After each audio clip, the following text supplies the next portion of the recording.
AM Jain கல்லூரியின் தமிழ் துறை அறிவியல் தமிழ் முன்னேற்றம் என்ற உள்ளடக்கத்தில் பன்னாட்டு கருத்தரங்கத்தை இன்று நிகழ்த்துகிறது.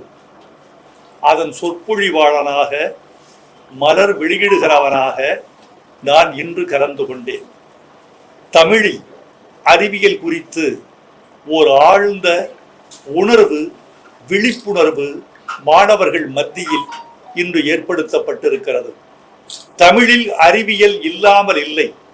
தமிழன் தொடங்கி இருக்கிறான், ஆனால் தொடரவில்லை என்ற கருத்தை நான் முன்வைத்தேன். அணுவை துளைக்க முடியாது என்பது சில நூற்றாண்டுகள் வரைக்குமான கொள்கை. ஆனால் அதற்கு முன்பே அணுவை துளைத்து 7 கடலை புகட்டி குறுகத் தரிக்க முடியும் என்று கனவு கண்டவன் தமிழன். வலவன் ஏவா வான ஊர்தி என்று ஒரு தொடர் சங்க இலக்கியத்தில் உண்டு. அதற்கு பொருள் ஆள் இல்லாத விண்கலம் என்பது. ஆள் இல்லாத விண்கலத்தை கற்பனை செய்து பார்த்திருக்கிறான் தமிழன். ஞாயிறு சூரியன்தான் இந்த கோள்களுக்கெல்லாம் மூலம், சூரியன்தான் உயிர்களுக்கெல்லாம் மூலம் என்பதை அறிந்துதான் இளங்கோவடிகள் தனது காப்பியத்தில் ஞாயிறு போற்றுதும் காவிரி நாடன் திகிரி போல் மேருவலம் திரிதலான் ஞாயிறு போற்றுதும் என்று பாடியிருக்கிறார் என்பதும் விஞ்ஞானத்தின் குறிப்புதான். தமிழன் தொடங்கி வைத்தான். இடைக்காலத்தில் தமிழன் பின்தங்கி விட்டான்.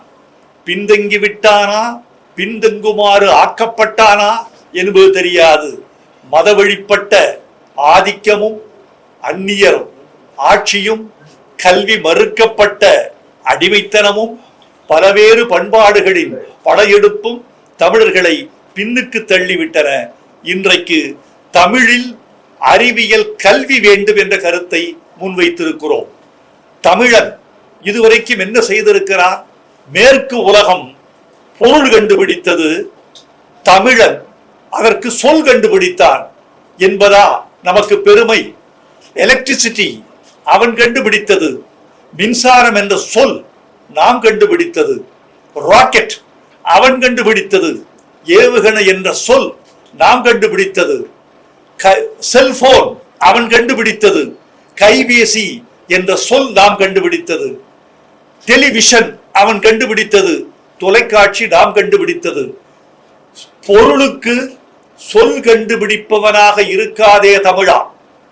பொருளையே கண்டுபிடிக்கக்கூடிய அறிவியல் வளர்ச்சிக்கு உன்னை நீ ஒப்படைத்துக் கொள் என்பதை இந்த மாநாட்டு கருத்தரங்கில் நாங்கள் முன்வைத்திருக்கிறோம்.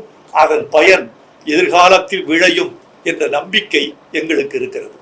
வணக்கம்.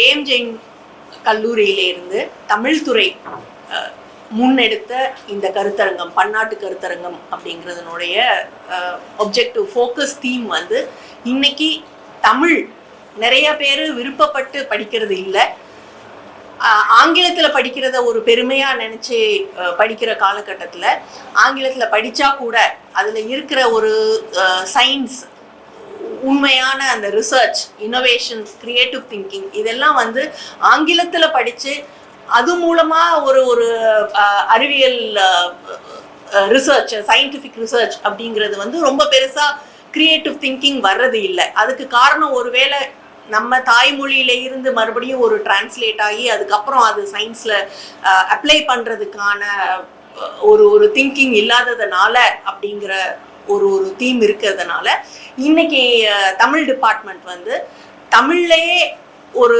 எஜுகேஷன் இருந்தால் அது மூலமாக ஒரு சயின்டிஃபிக் டெவலப்மெண்ட் எவ்வளவு வரும், எவ்வளவு முன்னேற்றலாம் அப்படிங்கிற ஒரு தீமில் இந்த கான்ஃபரன்ஸ் நடத்துகிறோம். இதுக்கு சார் ஆக்சுவலாக வைரமுத்து சார் ஏற்கனவே ஒரு சயின்டிஃபிக் ரிசர்ச் தமிழ் மூலமாக எப்படி பழங்கால இலக்கியங்களில் என்ன மாதிரியான சயின்டிஃபிக் டெவலப்மெண்ட்ஸ் வந்திருக்கு அப்படின்னு புத்தகம் எழுதினதுனாலையும், தஞ்சாவூர் பல்கலைக்கழகத்தினுடைய, தஞ்சாவூர் தமிழ் பல்கலைக்கழகத்துடைய முன்னாள் துணைவேந்தர் அவர்களும், இலங்கையிலே இருந்து தமிழ் சங்கம் உடைய தலைவரும் இங்கே கெஸ்டாக வந்திருக்கிறாங்க. நிறைய ரிசர்ச்சர்ஸ் மற்ற துறையில இருந்து தமிழ்ல மட்டுமே இருக்கிற ரிசர்ச் பேப்பர்ஸ் மட்டும் இல்லாம பல துறை சார்ந்த ஆசிரியர்களும் ரிசர்ச்சர்ஸும் இதுல பேப்பர்ஸ் பப்ளிஷ் பண்ணியிருக்கிறாங்க. தமிழ் மூலமா ஒரு சயின்டிஃபிக் டெவலப்மெண்ட் எப்படி இருக்கும் அப்படிங்கிறத பற்றியான டிஸ்கஷன் தான்.